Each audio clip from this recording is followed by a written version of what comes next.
আসসালামু আলাইকুম ওয়া ময়মনসিংহ জেলার চরশিরতা ইউনিয়নের চরখড়িচা গ্রামে সবুজ ছায়াঘেরা পরিবেশে নির্মিত অপূর্ব সুন্দর একটি মসজিদ মদিনা মসজিদ। পবিত্র মদিনাতুল মুনাওয়ারায় মসজিদে নববীর অনুকরণে নকশা তৈরি করা হয়েছে বলে এর নাম দেওয়া হয়েছে মদিনা মসজিদ। বাংলাদেশের মসজিদ স্থাপত্য শিল্পে এক অনন্য সংযোজন। 2011 সালে মসজিদটির নির্মাণ কাজ শুরু হয়। মসজিদে নববীর নকশা অনুযায়ী অনন্য স্থাপত্যে এই মসজিদের প্রধান আকর্ষণ বৈদ্যুতিক গম্বুজ। মসজিদের মাঝখানের বড় আকৃতির গম্বুজটি বৈদ্যুতিক সুইচের মাধ্যমে স্বয়ংক্রিয়ভাবে সরে যায়। গম্বুজটি সরে গেলেই ভেতর থেকে দেখা যায় খোলা আকাশ। এটি দেশের প্রথম বৈদ্যুতিক গম্বুজের মসজিদ। এছাড়া মসজিদের ছাদে 4x4টি এবং সামনের দিকে 4টি সহ একই আকৃতির মোট 8টি দৃষ্টিনন্দন গম্বুজ রয়েছে।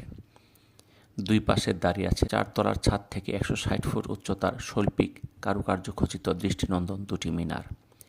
মিনার থেকে ভেসে আসা আজানের ধ্বনিতে মুসল্লিদের প্রাণ জুড়িয়ে যায়।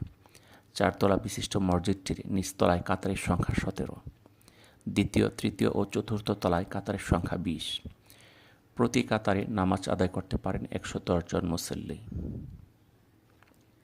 নিচতলার বাইরের বারান্দায় রয়েছে আরও 3 কাতার।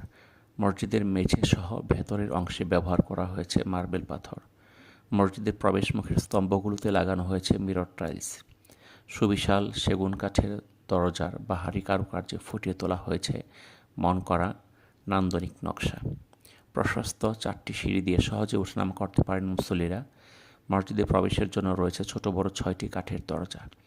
দুই পাশে রয়েছে স্বচ্ছ কাচের দরজা। শুক্রবার জুমার নামাজে মুসল্লিদের সমাগম হয় সবচেয়ে বেশি। এই মসজিদ নির্মাণের জন্য শুরুতে ব্যয় ধরা হয়েছিল প্রায় 200 কোটি টাকা। মসজিদটি নির্মাণে উদ্যোগ নিয়েছেন গুলশান আজাদ মসজিদের খতিব ও বাংলাদেশ কওমি মাদ্রাসা শিক্ষা বোর্ডের চেয়ারম্যান আল্লামা মাহমুদুল হাসান।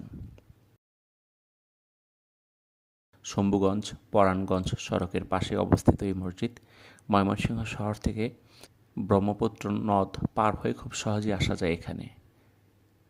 বর্তমানে মসজিদটি একটি ইসলামী দর্শনীয় স্থান। মসজিদটি দেখলে অবশ্যই সবার ভালো লাগবে।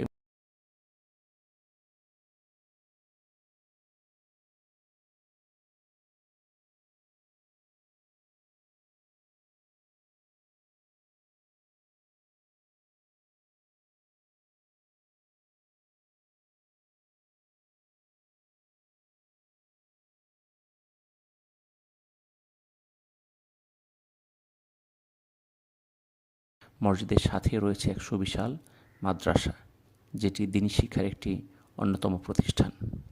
সবাইকে ধন্যবাদ। আসসালামু আলাইকুম ওয়া রাহমাতুল্লাহ।